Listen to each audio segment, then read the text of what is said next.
Hello there guys, and welcome to the Let's Play of Titan Quest.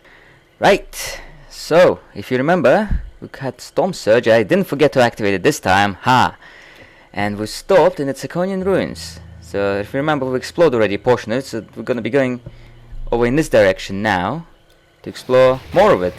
There's still plenty more left to explore, so let's get going with this. And I've acquired, I bought plenty more health potions, if you notice, from the villages. So yeah, I've got 60 now. Hopefully not gonna run out. Well, that was a great start already. Not. Alright, so over there we've got Liche Kallixenia. We're actually gonna be fighting Kallixenia in this episode as well. That's part of the side quest, the impossible task. We'll get to it soon. And here, look at that clipping. It's just great, isn't it? Right, and yeah, the same on this side. Aonians everywhere. But yeah, there's just loads of Aonians around here, and this is a good farming spot for Aonians. Obviously, the Tsakonian ruins, the entire Tsakonian ruins area, and you know the swamp camps just before it, which we've been exploring a couple of episodes back. That's a good spot as well. And Aonians, they have plenty of monster infrequents. You know, some of the more useful ones, like I mentioned before already, Batrachos Greaves, which give you a percentage increase to defensive ability, and this percentage increase differs with each difficulty. So on normal difficulty it's only a bit of an increase, well, not a bit, it's still quite good, it's like 30% or something, and then in epic it's even higher, and on legendary you get like something 100% increase to defensive ability. So if your defensive ability is already on 1000, with those Batrachos Greaves you get to 2000, you know, and that will pretty much make you dodge 99% of melee hits towards you, making you almost invulnerable. And then yeah, some other good monster infrequents that these guys have be like the Mbuti's Advocate, which is like a spear, and they also have a sword called Liche Skinner, which is just a fairly nice sword for this time of the game. Yeah, plus it's a green, so you can always enchant it. Yeah, these guys have plenty of monster infrequents. Right, so we picked up Yen Lavang's Bloodletting here. Should combine. Why are we getting Act 3 relics in Act 4? Right, so finish off these guys, and we've got a tomb just there. And we're gonna explore it. So we're gonna go in. Great Tomb of Aegimius, or Aegimius. And Aegimius is a quest-related monster. He is the undead monster hero who we're gonna get the Sun Key from. If you remember, we started a side quest where we need to get Moon Key and the Sun Key to get the treasure eventually.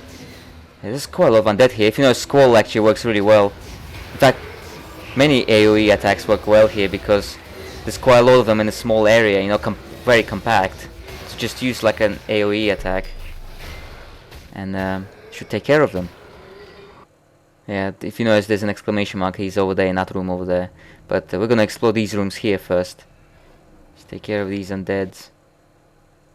Some more of these Blightcasters zombies, the ones which cast Plague on you. There, see, they cast Plague on us. So good to take care of them. And we've got one of the... At this point I actually forgot why it was a quest-related undead here. If you notice this guy there on the left. And then I remembered that there's actually another side quest here as well. I'll show you in a sec. Over here, if you notice, you gotta kill all these guys first because they're quest related. And if you notice, there's this woman there in a corner. You actually have to save her. Yes. Thank you, kind hero. But my brother is around here somewhere. Right, so we actually came across her first, but you can do this either way, you know. See the quest appear, treasure hunters. Normally you'd get like, you see your brother first and he'll tell you that his sister gone missing and you have to come and rescue her. But you can do it this way around as well. You can find her first and she tells you to find the brother. So it doesn't matter which of them you interact with first. In order to complete the quest, you basically have to find the other one. So yeah, that's a nice little quest there as well. Just rewards exploration, you know. It's, if you do a lot of exploration, you're gonna find these things and get some experience and other rewards. Right, then let's go and deal with this Aegimius or Aegimius. Right, so he's in this room over here with plenty of other undeads. He's not exactly a hard enemy, so you don't need to like have any super special preparations. Notice he's just a regular undead, just slightly more health than usual, and that's it. See, we're just tanking him fine. He isn't much of a problem at all. There, ancient sun key. So that's the sun key. So now we've got moon key and the sun key. We've got both keys now for the side quest. This one, the wealth of the ancient kings. Now that we've got both keys, we can go and find the dungeon where the treasure is hidden. We use both of the keys and we get the treasure. But first let's just get out of this dungeon. Just backtrack real quick. Alright. I'm just gonna continue exploring. And we still gotta find that woman's brother. So he's basically somewhere in these ruins. So we'll go and hopefully find him. Just gonna speed up some of these areas. It's quite a large area, you know. This area is so huge, it's ridiculous. And we still haven't even gone to the next section of it. See, there's still more Anaurons. I hope you can see why this is a really good farming spot, you know, for Anauron most infrequents. There's just so many of them. And I'm pretty sure stuff like, you know, Batrako's Griefs, that's pretty much won by all of them. So if you get like monster heroes, they, you know, have much better chance of dropping those infrequents than say these regular guys. So you better hope you meet some of their monster heroes, like that giant frog, you know, the huge one we encountered a couple of episodes back. Okay, so here, if you notice, there's this little altar. That's the altar of Kallixenia, the Liche Queen. And what we've got to do is that we've got to use this waking stone that we've been given to awake her and then to defeat her. And this is for the impossible task side quest. So we're gonna do this now. First of all, make sure you prepare, because I mean, she's not overly hard, but she's not exactly a pushover either. And she mostly deals in vitality damage, so make sure you got some vitality resistance against her. And let's get going. And she's got a really weird voice. Right, so her attacks, well, like I said, most of them, well, all of them pretty much vitality based. She's got regular projectiles, these that she uses as her default attack. When you're really close, she does like a little wave, you'll notice, like a wave. And she also does these projectiles which fall from the top. Now these are the ones you most want to avoid, because they would do quite a lot of damage. So you don't want to get hit by these falling ones. Gladly though, you can predict when they're gonna fall. Basically just, you gotta watch her really closely. And when you see that she's waving with her staff and nothing has come out, that means it's gonna come out from the top. The only problem though really is this is a really small, you know, area, really small battle arena. So it's quite a little space to move around here. And she doesn't seem to be willing to move either, you know, she just stays in the same spot all the time. Gladly though, you know, you could do stuff like stun her, you know, stunning works. So this kind of stuff, you can use all sorts of techniques, you know. But yeah, mostly just walking around like this. I mean, you can pretty much just tank her.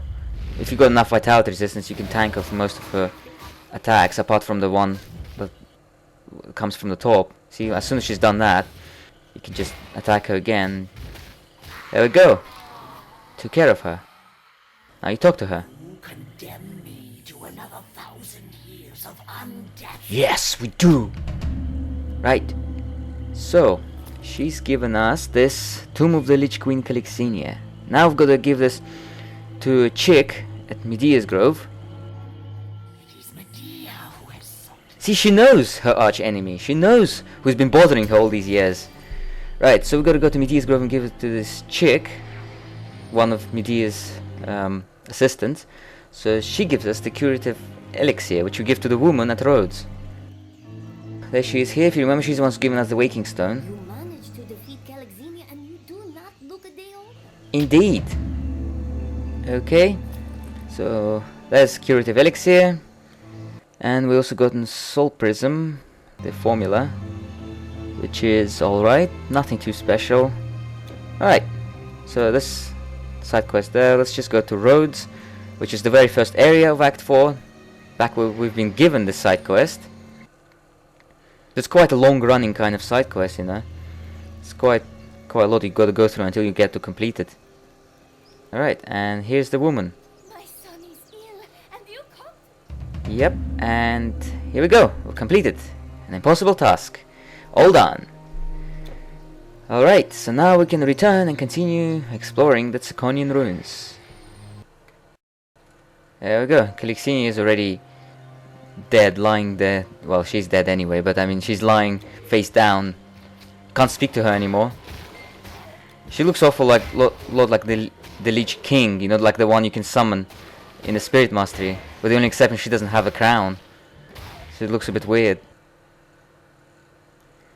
Alright, so we've got this area here. You'll see why the area just a bit further will be useful to explore. Alright, so once you go in here, to the left, just take care of these guys first. We've got like entire families of frogs just dwelling in these ruins. Oh, he just, you know, vomited on us. And you call yourself an honorable witch doctor. Right, so this area, it's a bit of like a dead-end area, but it's mostly just got trees. But it's useful to come here. Got whiny growth. Just gonna combine it with the last one we had. And yeah, I've decided... Looks like I missed a burn pile there. How did I not see it? It was camouflaged. Right, so I've decided to go Colossus here, because just take care of these trees real quick, because otherwise they just take too long to defeat. Normally you'd go into Colossus when you want to, you know, be able to tank, but I just went in here. And here we go. That's the brother that we've been looking for. We'll speak to him in a sec once we've taken care of all the trees around here, so that our Colossus doesn't run out. And that was a nice shield smash to the face. This is like a Spartan shield smash. You have saved my sister out of the kindness of your heart. Well, not really out of the kindness of our heart. She was just there, you know, we just accidentally came across her. Right, treasure hunters complete. Now that we've found the brother and the sister, treasure hunters is complete. Like I said, you can do it any way, in any order that you want. Either find him first and then go after her, or either way around. Alright, and now we're going to be going this way, because that is where it's going to lead us to the rebirth fountain, as you can see on the mini-map. It's pretty quiet around here. Alright, so that's the rebirth fountain, and the next section is, well, it's the next section of the ruins. Since we've got a bit of time in this episode, I'm gonna explore just a little bit further. And this is pretty much the only way that leads to this next section of the ruins, so you will obviously pass through here anyway, so don't worry if you're, you know, getting lost in the ruins, and you come across this area, you know that this is where you have to go, so you can check your map and explore the other parts first before you get here. And this area in itself is fairly big as well. Now to the left is where you'll have to go to fight the boss, but to the right there's some optional areas and a dungeon. If I'm not mistaken, this is a dungeon where the treasure is that we've been getting the keys for. It's just mostly undead around here, so if you got any of your undead skills, you know, skills against the undead, or if you got any undead gear, it would be good to have here.